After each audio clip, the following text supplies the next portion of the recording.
Hello दोस्तों, मैं हूं मनीष और आप देख रहे हैं मनीष डिफेंस शो। तो मैं आज आपको यूक्रेन और रशिया की ताकत बताऊंगा और दोनों देशों की सेनाओं के पास कौन कौन से हथियार हैं वो भी कंपैरिजन करेंगे। बहुत ही ज़्यादा इंटरेस्टिंग वीडियो होने वाली है, तो चलिए वीडियो को शुरू करते हैं। रशिया के प्रेसिडेंट हैं व्लादिमीर पुतिन और यूक्रेन के प्रेसिडेंट हैं डेनिस सहम्याल। तो जीडीपी की बात करते हैं। रशिया की जीडीपी है 1.71 ट्रिलियन डॉलर और यूक्रेन की जीडीपी है 203.9 बिलियन डॉलर। और अगर कैपिटल की बात करें तो रशिया की कैपिटल है मॉस्को और यूक्रेन की है कीव। रशिया की पॉपुलेशन है 146.3 मिलियन और यूक्रेन की पॉपुलेशन है 43.3 मिलियन। रशिया का डिफेंस बजट है 51.3 बिलियन डॉलर और यूक्रेन का डिफेंस बजट है 11.87 बिलियन डॉलर।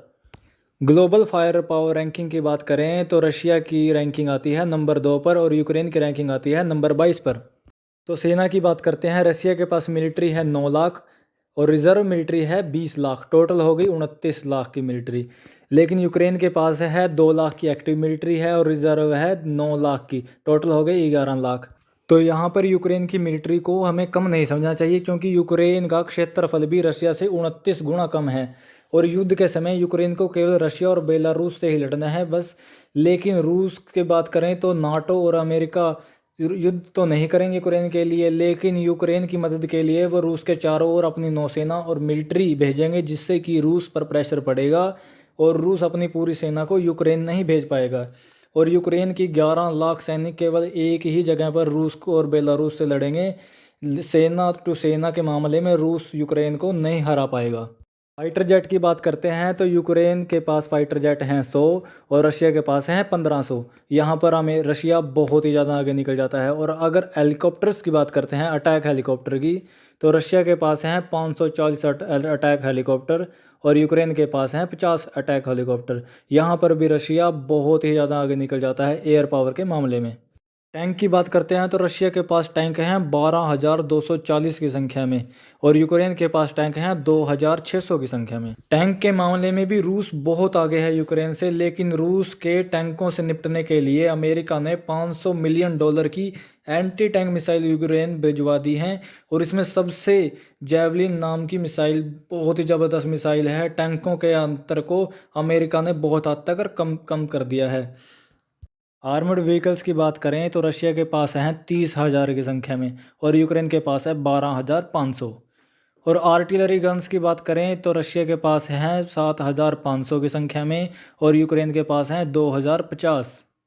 न्यूक्लियर वेपन्स की बात करें तो रशिया के पास न्यूक्लियर वेपन है 6,500 की संख्या में, लेकिन यूक्रेन के पास कोई भी न्यूक्लियर वेपन नहीं है। पर लेकिन यूक्रेन के प्रधानमंत्री कह रहे हैं कि वो यूक्रेन अब न्यूक्लियर वेपन जरूर बनाएगा। रॉकेट प्रोजेक्टर की बात करें तो यूक्रेन के पास हैं 664 रॉकेट प्रोजेक्टर और रशिया के पास हैं 4,050 की संख्या में। तो अब आ जाते हैं बॉम्बर्स पर। बॉम्बर्स हैं रशिया के पास 135 की संख्या में, जिसके अंदर Tu-160 नाम का सबसे ज़बरदस्त बॉम्बर है। लेकिन यहाँ पर यूक्रेन के पास कोई भी बॉम्बर नहीं है। अब बात करते हैं यूएवी यानी कि अनमैन्ड आर्म्ड व्हीकल्स की, जो कि एक तरीके से ड्रोन बोलते हैं। यूक्रेन के पास हैं 78 की संख्या में, लेकिन उसने 46 का भी ऑर्डर दिया हुआ है और रशिया के पास ये 4,000 प्लस की संख्या में है। तो अब आ जाते हैं नेवी पर। तो नेवी में एयरक्राफ्ट कैरियर सबसे इंपॉर्टेंट चीज़ होती है और यूक्रेन के पास कोई भी एयरक्राफ्ट कैरियर नहीं है और रशिया के पास एक एयरक्राफ्ट कैरियर है।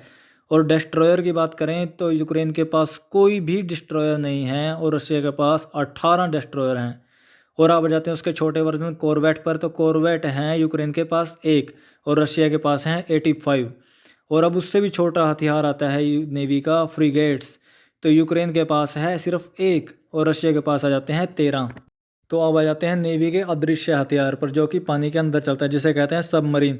यूक्रेन के पास ऐसा कोई भी हथियार नहीं है और रशिया के पास यहाँ पर 64 की संख्या में 64 की संख्या में सबमरीन्स हैं।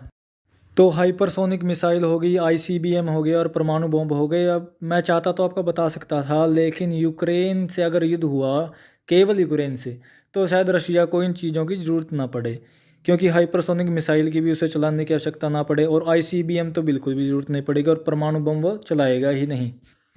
लेकिन मिलिट्री पावर को देखते हुए रशिया कुछ ही दिनों में यूक्रेन पर कब्जा कर सकता है। लेकिन यूक्रेन को बैकिंग मिल रही है अमेरिका से, हथियारों की मदद भी मिल रही है और डॉलर की भी मदद मिल रही है। और यूक्रेन की थल सेना लड़ने के मामले में वेल एक्सपर्ट है, क्योंकि सोवियत यूनियन में जब भी सोवियत यूनियन किसी से लड़ता था तो उसमें यूक्रेन के सबसे ज़्यादा सैनिक होते थे। और वर्ल्ड वार 2 में भी हिटलर के खिलाफ सोवियत यूनियन में यूक्रेन के सैनिक ही सबसे ज़्यादा शहीद हुए थे। यूक्रेन की सेना के पास बड़े बड़े युद्ध लड़ने का एक्सपीरियंस है। और यूक्रेन के पास सबसे बड़ा प्लस पॉइंट आता है उसका साइज, जो कि 29 गुना छोटा है। और रूस से यूक्रेन को केवल अपने सभी हथियारों को एक ही जगह पर यूज़ करना है, वहीं रशिया को पूरे क्षेत्र को सुरक्षा करनी होगी। तो ये तो था रशिया और यूक्रेन की मिलिट्री का पावर कंपैरिजन। और कल मैं आपके लिए लेके आ रहा हूँ रशिया और नाटो का मिलिट्री कंपैरिजन। फिलहाल इस वीडियो में इतना ही। अगर वीडियो अच्छी लगे तो चैनल को सब्सक्राइब जरूर कीजिएगा और लाइक और शेयर भी करिएगा।